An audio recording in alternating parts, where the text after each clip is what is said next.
Vidéo numéro 11, nous allons voir ensemble les différents raccourcis qui sont proposés par le logiciel pour améliorer justement les fois où on a des grosses configs. Elle vient en complément de la vidéo 3 bis. On se retrouve pour la vidéo numéro 11 dans laquelle on va essayer de traiter un peu plus de détails. Alors un tout petit peu plus longue mais pas beaucoup plus. Donc pour rappel, ici nous avons la partie setup, nous avons la partie vidéo input, DMX Motion, ça on en a parlé.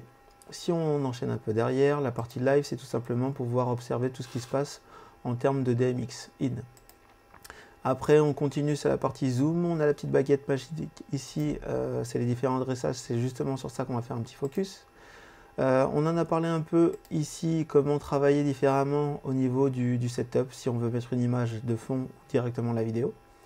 Et ce que je ne vous ai pas dit encore, c'est ça, c'est la partie test pattern. Donc là, d'un côté, on peut envoyer des test patterns sur les produits, donc ça veut dire tout simplement faire défiler des couleurs, hein. Ou de l'autre côté, le test pattern pour les produits qui sont, eux, en DMX.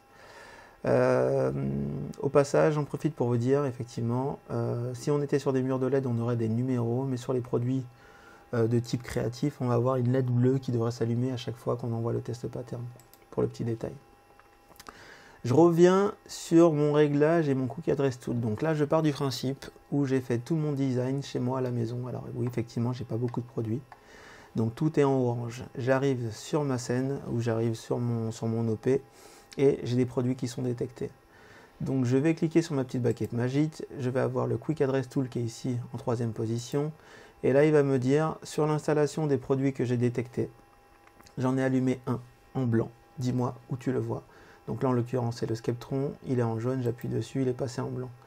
Donc là, c'est l'Atomic Dot derrière qui m'allume en jaune, et en réalité, sur ma scène, il est censé être en blanc. Je clique dessus. Et pareil pour le Macro APXL, il est passé en blanc, je clique dessus, et à la fin, il me dit que tous les produits sont déjà adressés. Alors, une fois qu'on s'est dit ça, effectivement, tout passe au vert. Si j'avais 137 Skeptrons à mettre, par exemple, je retourne sur mon Quick Address Tool, je vais sur Layout Wizard, dans lequel je vais lui dire, dedans, je veux des Skeptrons. Donc VDO Septron série, je veux bien oui ce modèle là en 1 mètre avec 100 LED, next, ici oui je veux qu'il me les mette en groupe, et là je vais lui dire j'en veux 137 et sur 1 mètre de hauteur, et du coup je vais avoir, puis cliquer juste sur next, je vais avoir directement mes 137 barres et elles sont directement ici dans mon groupe. Ce qu'il y a de sympa maintenant, c'est que je vais pouvoir tout simplement me balader, pouvoir paramétrer toutes mes barres en même temps.